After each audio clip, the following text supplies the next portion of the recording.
সব রক্তটুকু জমিনেই ঢেলে দেবে।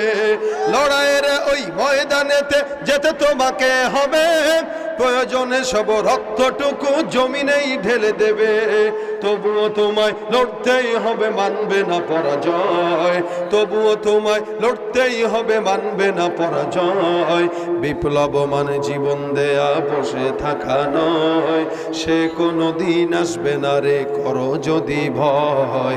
বিপ্লব মানে জীবন দেয়া বসে থাকা নয়, সে কোনো দিন আসবে না রে করো যদি ভয়। আসবে বিজয়ের রক্ত আর জীবনের বিনিময়, আসবে বিজয়ের রক্ত আর জীবনের বিনিময়। বিপ্লব মানে জীবন দেয়া বসে থাকা নয়, সে কোনো দিন আসবে না রে করো যদি ভয়। ঠিক কিনা? কোথা থেকে কোন ভিনদেশী শকুন আমার দেশে এসে